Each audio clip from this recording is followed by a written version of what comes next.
नमस्कार विद्यार्थियों। देखिए, आज हम बहुत अंतराल के बाद उपस्थित हुए हैं तर्क संग्रह में, क्योंकि विद्यार्थियों की ये बार बार ये मांग आ रही थी कि तर्क संग्रह को प्रस्तुत किया जाए, क्योंकि तर्क संग्रह उसमें है नहीं, यूट्यूब पर तर्क संग्रह नहीं है। तो अब देखिए, ये जो तर्क संग्रह ग्रंथ है, आप सभी जानते होंगे विद्यार्थियों कि भारत देश में नव दर्शन है, और नव दर्शन में 3 तो नास्तिक दर्शन हैं और 6 आस्तिक दर्शन हैं। तो देखिए, पहली बात तो होती है कि ये जो दर्शन शब्द है, ये इस दर्शन शब्द का जो अर्थ है वह है देखना। क्या अर्थ है विद्यार्थियों? देखना। अब ये जो देखना अर्थ है दर्शन शब्द का, इसमें क्या है, जब आप देखेंगे तो एक संस्कृत भाषा की दृश्य धातु होती है। दृश्य धातु से ल्युट प्रत्यय जब करते हैं, जब हम ल्युट प्रत्यय लगाते हैं तो आपका दर्शन शब्द बन जाता है। और दर्शन क्या है, देखिए, जैसे आस्तिक में देखेंगे तो आस्तिक षड दर्शन है।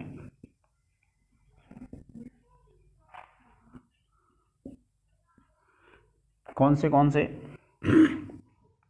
और नास्तिक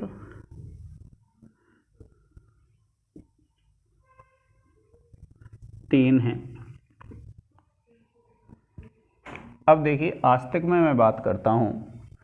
जब आप आस्तिक दर्शन देखेंगे तो देखिए, सांख्य, इसके प्रवर्तक हैं कपिल, और इनका ग्रंथ है विद्यार्थियों सांख्य सूत्र योग।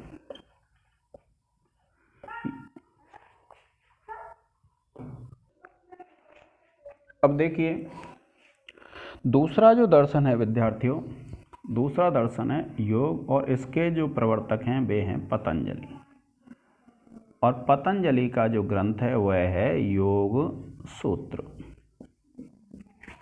फिर देखिए, न्याय दर्शन के प्रवर्तक हैं गौतम, और इनका ग्रंथ है न्याय सूत्र।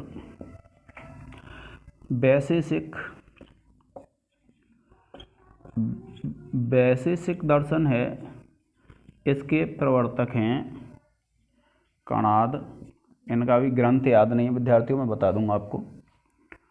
और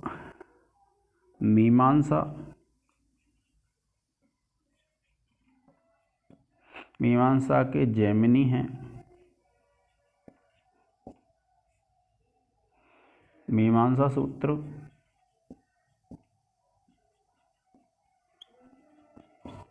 और वेदांत दर्शन के शांकर भाष्य है इनका। एक बार विद्यार्थियों इन ग्रंथों को देख लेना। इसके बाद देखिए, एक दर्शन है चार्वाक नास्तिक में, इसको लोकायत दर्शन भी कहते हैं। दूसरा है जैन, इसके प्रवर्तक महावीर थे, आप जानते हैं। और तीसरा है बौद्ध, और इसके गौतम बुद्ध।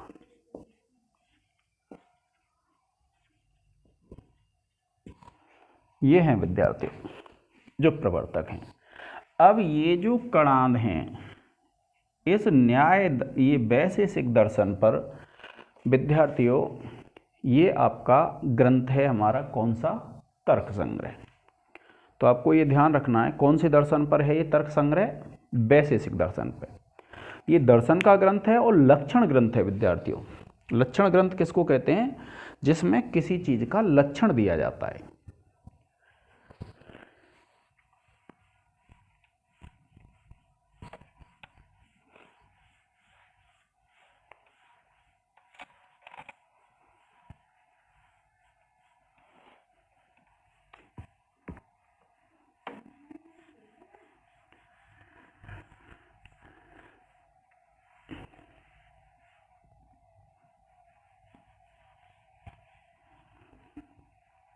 अब देखिए कि जो लक्षण ग्रंथ होता है, लक्षण ग्रंथ कैसा होता है? जिसमें किसी चीज का लक्षण दिया जाता है। अब लक्षण के लिए हम ये जो शास्त्र होता है, शास्त्र प्रवृत्ति के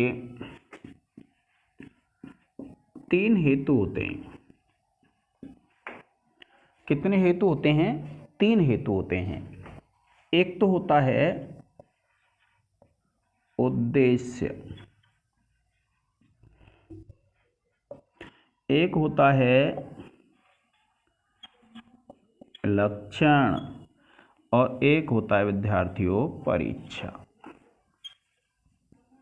आपसे कोई पूछ लेता है कि शास्त्र प्रवृत्ति के कितने हेतु हैं, तो आपको ध्यान रखना है कितने हेतु हैं? 3 हेतु हैं। प्रवृत्ति का तात्पर्य क्या होता है? लगना। यानी जब हम किसी शास्त्र को पढ़ना प्रारंभ करते हैं तो हमको ये पता होना चाहिए कि कितने हेतु हैं। 3 हेतु हैं शास्त्र प्रवृत्ति के, उद्देश्य, लक्षण और परीक्षा। अब ये जो उद्देश्य, लक्षण और परीक्षा हैं, इनके विषय में जब आप देखेंगे तो उद्देश्य किसको कहते हैं? जब आप शास्त्र पढ़ेंगे तो सबसे पहले तो क्या है? नाम आता है। जब आप तर्क संग्रह पढ़ेंगे तो इसमें 7 पदार्थ हैं: द्रव्य, गुण, कर्म, सामान्य, विशेष, समवाय, अभाव। तो सबसे पहले तो क्या होगा? उनका नाम होगा। तो सबसे पहले जो नाम कहा जाता है तो उस नाम को ही हम क्या कह देते हैं? उद्देश्य कह देते हैं। देखिए इसका उद्देश्य को अगर आपसे कोई पूछता है तो कैसे बताएंगे आप बताएंगे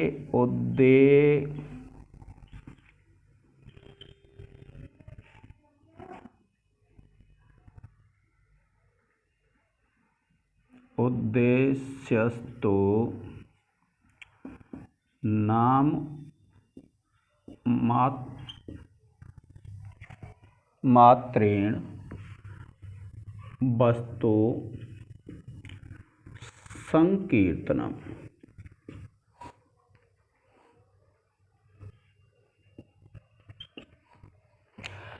क्या कहते हैं?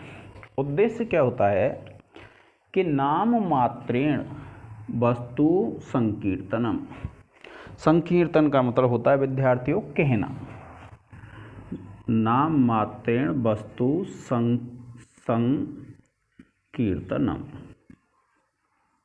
यथा गो। यानी किसी वस्तु का उद्देश्यस्तु, उद्देश्य नहीं होगा विद्यार्थियों, उद्देश्य है। तो उद्देश्यस्तु कि उद्देश्य क्या होता है? उद्देश्यस्तु नाम मात्रेण वस्तु संकीर्तनम। यानी नाम मात्र से किसी वस्तु को कह देना, वो क्या कहलाता है? उद्देश्य। तो जब आप पहला अध्याय पढ़ेंगे, पहला प्रकरण पढ़ेंगे किसका? तर्क संग्रह का, तो आपको केवल उसमें नाम मिलेंगे। जैसे द्रव्य का नाम, गुणों के नाम, 7 पदार्थों के नाम, कर्म के नाम। यानी सबसे पहले शास्त्र में क्या होता है? नाम का कथन होता है। और सबसे पहले जो नाम का कथन होता है उसी को क्या कहते हैं विद्यार्थियों? हम उद्देश्य कहते हैं।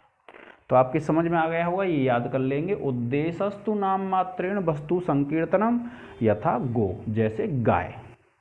यानी किसी वस्तु का नाम मात्र बताना ही क्या कहलाता है? उद्देश्य। और जैसे गाय। अब देखिए उसके बाद क्या होता है कि हम उस चीज का लक्षण देते हैं। क्या करते हैं? लक्षण करते हैं। और जो लक्षण होता है विद्यार्थियों,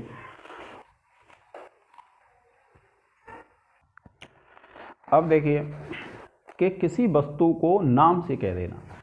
जैसे उदाहरण हमने किसका लिया? गाय का। अब अगर हम तर्क संग्रह में देखेंगे तो इसी चीज में क्या है, जब आप सबसे पहले पढ़ेंगे तो सबसे पहला जो प्रकरण है उसमें केवल नाम ही नाम है। तो सप्त पदार्थ है, जैसे द्रव्य, गुण, कर्म, सामान्य, विशेष, समवाय, अभावः सप्त पदार्थ, तो केवल नाम दिया है। अब उसके बाद क्या होता है, जब शास्त्र पढ़ते हैं आप, और शास्त्र पढ़ते हैं तो उसमें सबसे पहले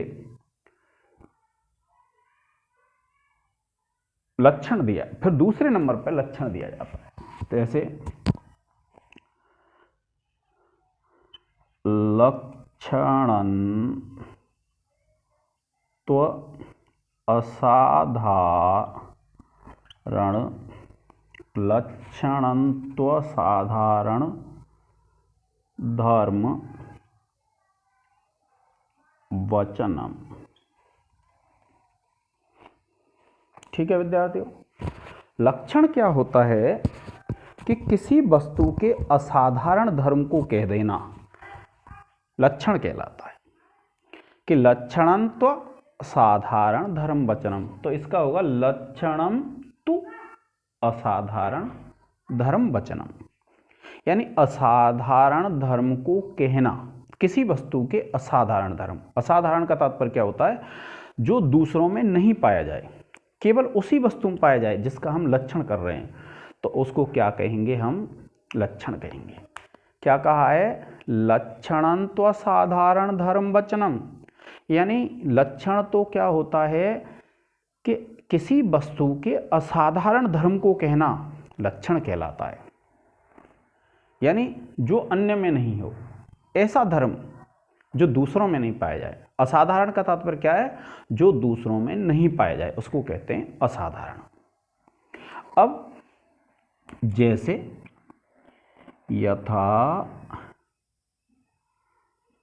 शासनादिमत्वं गो,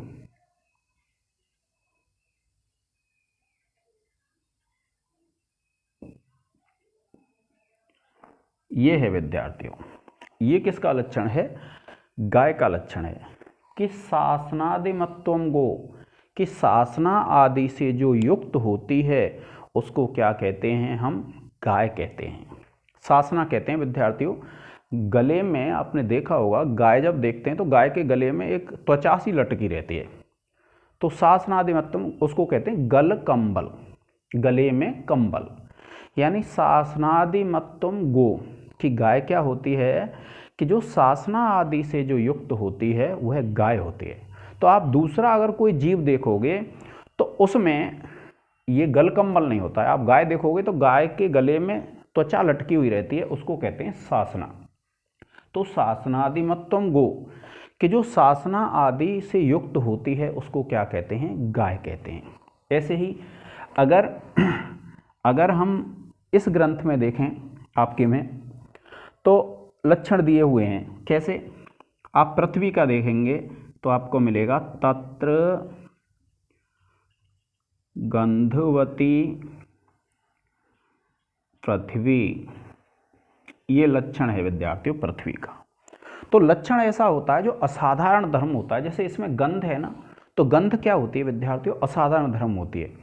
प्रत्येक में नहीं मिलती है गंध, और प्रत्येक में जब गंध नहीं मिलती है तो ये लक्षण हो जाएगा।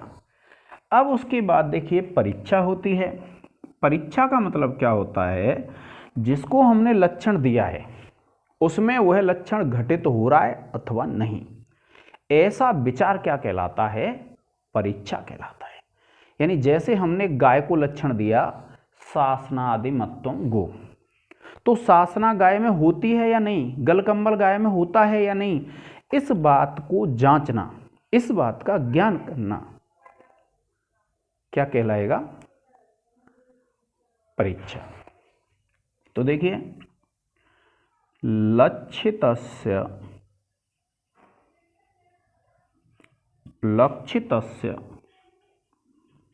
लक्षणम उपपद्यते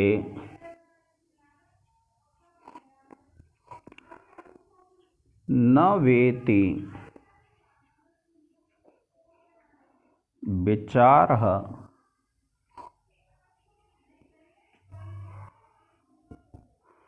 परीक्षा।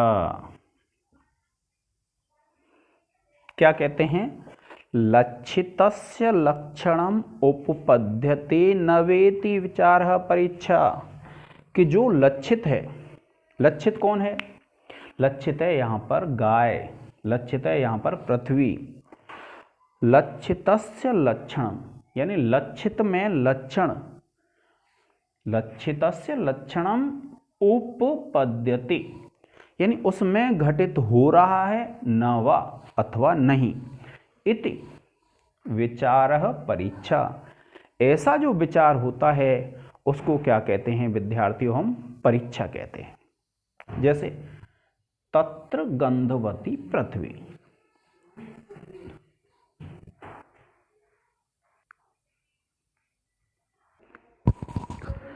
अब देखिए कि जैसे तत्र गंधवती पृथ्वी है, तो हम उसमें क्या देखते हैं कि जो पृथ्वी है उसमें गंध है अथवा नहीं है। तो ऐसा जो विचार होता है विद्यार्थियों, वह क्या कहलाता है?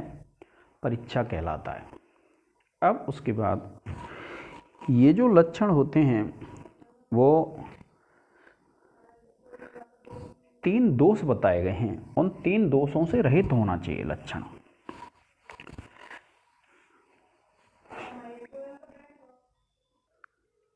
कि 3 दोष होते हैं, तो 3 दोष होते हैं कि कोई भी जो लक्षण होता है वह 3 दोषों से रहित होना चाहिए। और वो 3 दोष कौन से हो सकते हैं? देखिए, एक होता है अव्याप्ति दोष,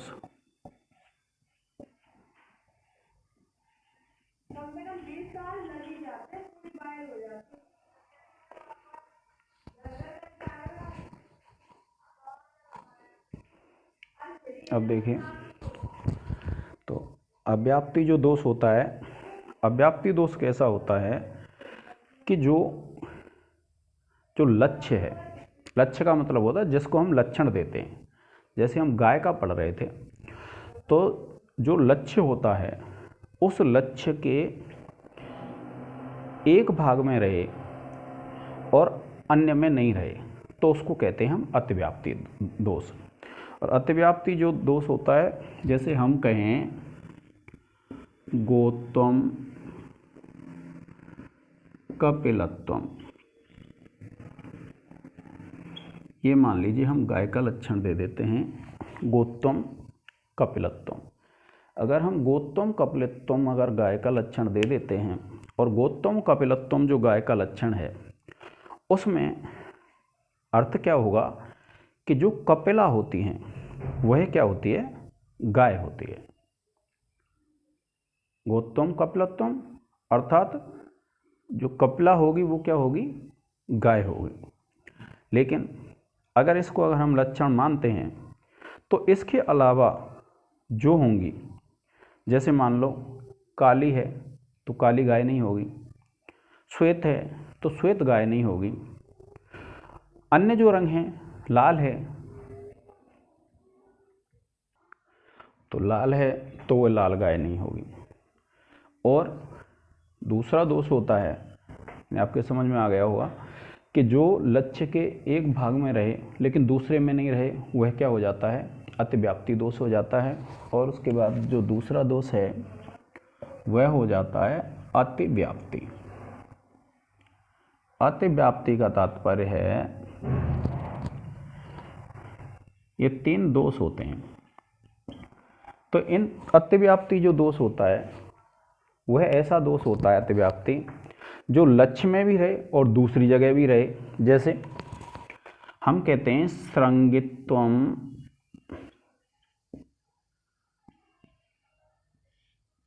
गो, इसका मतलब यह है जिसके सींग होते हैं वह गाय होती है। तो अतिव्याप्ति किसको कहेंगे? जो दोष लक्ष्य में रहे, लक्ष्य का तात्पर्य जिसका लक्षण कर रहे हैं, और लक्ष्य के अलावा अन्य में भी रहे तो उसको कह देते हैं हम अतिव्यापी दोष। जैसे श्रृंगित्वम गो, कि जिसके सींग होते हैं वह क्या होती है, गाय होती है। तो सींग वाली गाय होती है, तो सींग तो भैंस के भी होते हैं, सींग बकरी के भी होते हैं, तो फिर उसमें भी पाया जा रहा है ये लक्षण। तो जब लक्षण लक्ष्य के अलावा अन्य स्थान पर भी पाया जाता है तो उसको कह देते हैं हम अतिव्याप्ति दोष। अब एक होता है असंभव दोष।